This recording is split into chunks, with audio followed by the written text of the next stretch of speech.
Assalamualaikum warahmatullahi wabarakatuh. Perkenalkan, nama saya Wildani Sula Nugroho dengan NIM 23040900019. Di sini saya akan berstorytelling tentang keanekaragaman kayu jati di Blora, Jawa Tengah. Pohon jati adalah jenis pohon dengan nama ilmiah Tectona grandisline F. Pohon ini termasuk pohon penghasil kayu berkualitas tinggi.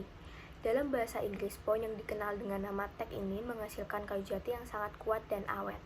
Nah, taksonomi kayu jati sendiri yaitu ada Kingdom Plantae, kelas Magnoliopsida, subkelas Asteridae, ordo Lamiales, famili Verginaceae, genus Tectona, dan spesies Tectona grandisline F.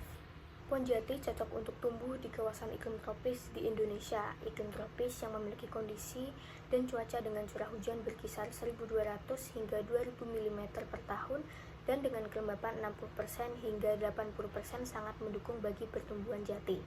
Ketika memasuki musim kemarau dengan kondisi curah hujan yang menurun, daun-daun jati akan berguguran. Pada daerah yang mengalami kemarau panjang, pohon jati yang tumbuh akan memiliki lingkaran tahun yang bernilai artistik dan berestetika tinggi. Ketinggian ideal bagi pertumbuhan jati ialah ketinggian 700 mdpl. Tanah yang sesuai bagi tanaman jati adalah tanah yang mempunyai kadar pH 6-8, memiliki aerasi yang baik, serta mengandung kapur dan fosfor seperti jenis tanah lempung, lempung berpasir, dan liat berpasir. Di Indonesia, pohon jati umumnya tumbuh subur di hutan dataran rendah, hutan dataran tinggi, hutan pegunungan, hutan taman industri, lahan kering tidak produktif, dan lahan perkebunan. Kayu jati ini berasal dari pohon jati yang cukup banyak ditemukan di Kabupaten Blora, Jawa Tengah. Dilansir dari antaranews.com, separuh wilayah Kabupaten Blora yang berada di kawasan Kendeng merupakan kawasan hutan, khususnya hutan jati. Dari luas wilayah keseluruhan yaitu sebesar 1.821 km persegi, hampir 50% wilayah Kabupaten Blora adalah hutan negara dan hutan rakyat. Berdasarkan data dari Badan Pusat Statistik atau BPS, produksi kayu jati dari Kesatuan Pemangkuan Hutan atau KPH Blora pada 2014 berupa kayu gelondongan kecil sebanyak 3.192,60 meter kubik, kayu bundar sedang sebanyak 459,93 meter kubik, dan bundar besar sebanyak 3.659,13 meter kubik. Sedangkan dari wilayah KPH Cepu dihasilkan kayu jati bundar sebanyak 8.462,22 meter kubik, berukuran sedang sebanyak 3.778,86 meter kubik, dan bulat besar sebanyak 15.515,01 meter kubik. Sementara itu, Kecamatan Jiken hingga Jepon merupakan sentra produk-produk kerajinan kayu jati di Kabupaten Blora. Produk-produk ini dikerjakan dengan mesin, bubut, dan juga ukiran. Nah, ini dia contoh kerajinan kayu jati di Blora, antara lain ada lemari, buffet, meja makan, meja kerja, souvenir, patung ukir, dan kursi ukir. Nah, tidak hanya mengetahui tentang informasi kayu jati dan pohon jati di Blora, kita sebagai manusia harus melestarikan pohon jati dengan cara yang pertama, tidak melakukan penebangan liar. Penebangan secara liar atau illegal logging adalah penebangan yang dilakukan tanpa izin dan berlebihan. Banyak orang yang tidak bertanggung jawab melakukan penebangan secara liar hanya demi keuntungan pribadi, seperti memanfaatkan pohon sebagai bahan baku industri dan perabotan berkualitas tinggi yang nantinya perabotan tersebut dijual dengan harga yang tinggi. Yang kedua ada melakukan sistem tebang pilih.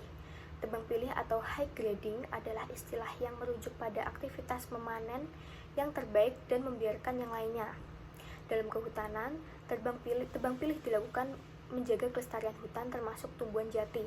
Tumbuhan jati yang pertumbuhannya terhenti, lambat atau berkualitas rendah perlu ditebang sehingga dapat dilakukan penanaman kembali untuk mendapatkan kayu jati yang berkualitas.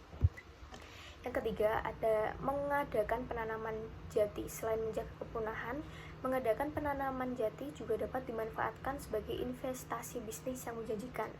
Hal tersebut dikarenakan ada banyak masyarakat yang tertarik dengan jati sehingga tidak sedikit yang akan berminat. Perlu diketahui, pohon jati tumbuh baik di iklim tropis dengan kelembapan 60% hingga 80%.